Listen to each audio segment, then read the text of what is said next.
Hey, I'm back. Guess what? I have another real living example. I know I just did one yesterday because my life, there's always examples.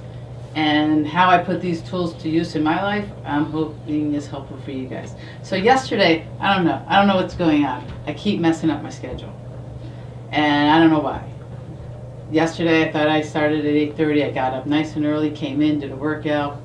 I actually started at 9:15. That's okay. I had time.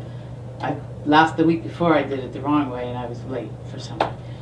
But then I had blood work at 2:15. I looked at my schedule, and here's the thing. I love the term confirmational bias, when we already have an idea what we think the answer is, and so we look at our schedules anyway, and sure, I end that time. No, it was wrong. So I ended at 2:15. I was supposed to do blood work at 2:15. And from the moment I saw that, I could feel the wave of tension. And let me tell you, this is not life or death blood work. This is just routine blood work, not a big deal. And so that is the first thought. As soon as I feel that tension in my brain, it's the first thing I say, wait a second. This is not the end of the world. This is, if I'm late, it's okay. If I can reschedule it, great. Like, if I don't do the blood work, like, life will go on. So I tell myself that, and then about 3 seconds, 4 seconds, 5 seconds later, I'm like, oh my God. And I could feel myself wanting to move faster. And let me tell you something. Like, here I am working on somebody, I got my hand doing my thing. I can't go any faster than 45 minutes. I can't do 45 minutes and 30 minutes, right? So although I feel this, let me hurry up, that sense of I gotta be somewhere, I gotta do something. It isn't, 45 minutes is a pretty set time. And so how do I settle myself back down? Because the worst, I don't want my client to feel like, what is she doing? All this, like, that's not the way I work. So I had to keep using tools. That reality checking, here I am, I'm with this person. This is their time. This is an important time. I breathe. Let me breathe. Breathe in, breathe out. Notice, does that slow me down? Keep checking. I keep reframing. This is not a big deal, right? If I miss it, it's okay, right? What else did I have to do? Those are kind of the big three. The big thing was really just reality checking that, where am I now? I'm here now. What do I have to do in this moment to honor the moment that I'm in with the client that I'm with, so that I'm not already like giving blood work, like the appointment time is not even now. So coming back to present moment, so important. Noticing what's happening in my body, so important. How do I shift that? Right? For me, breath, reframing, reality checking. And then, so that session ended, and then I have a new session, because I still have one more person before I have to go do blood work. And the same thing starts again. And people always say, how many times do I have to do it? I did it for 3 seconds. I told myself, you have to do it as many times as you have to do it to manage a moment.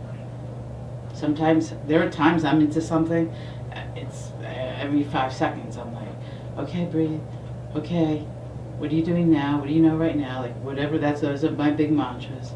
What do I know right now? What can I do right now? So, same thing. I can feel myself wanting to hurry up. With this client, 45 minutes is 45 minutes. I have to again, slow myself down. Reframe, reality check, breathe. Feel myself settling into the stool. Feel my feet on the floor. I'm here now. And you know what? I was also making up stories. Remember, I've done a video on story, I've mentioned story before. I'm making up stories about, oh my God, if I miss my appointment. So even though, like, we always have what I call parallel tracks going on in the brain, we can get stuck in, oh my God, oh my God, oh my God, what if I miss my appointment? I'm so bad, I'm such a schmuck, I'm bad.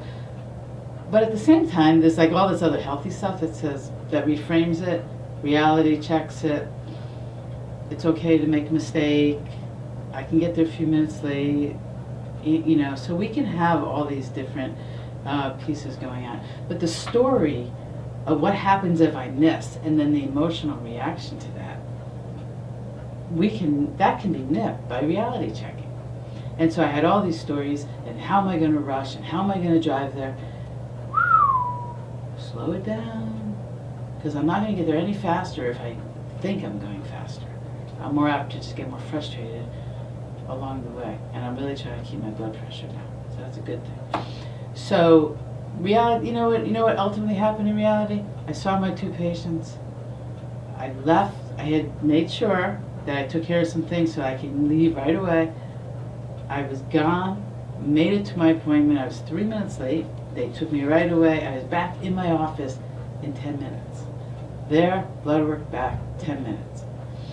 And the beauty is, although I had moments of peaking tension, I also was able to rebalance. It's like what I wrote in yesterday. You know, we don't want that to be the angle of our tension, right? Or our thought, our mind process, our story making. We want to go up, notice it, and then how do we come back down? So this is what I did yesterday. And then I ended up here. And it was a good thing. And my blood work is great, which is even good. At least I think it was great. So, good experience. I like to bring in these real life stories because, you know, when I leave here, I take off my therapy hat and my PT hat and all that. You know, I got just real stuff that's going on for me as well. And I don't do anything in my office, either in the bodywork side or in here, that I don't ask anybody to do anything in here that I'm not willing to put to work on my own. And it's life-changing, because one of the things we want to do is alter the infrastructure of the mind, the habitual unconscious way that we are in reaction mode, and we want to shift that to conscious, to present moment, to a more mindful way of being, to a more creative way of being. And that is peace. Nice to see you again. Take good care.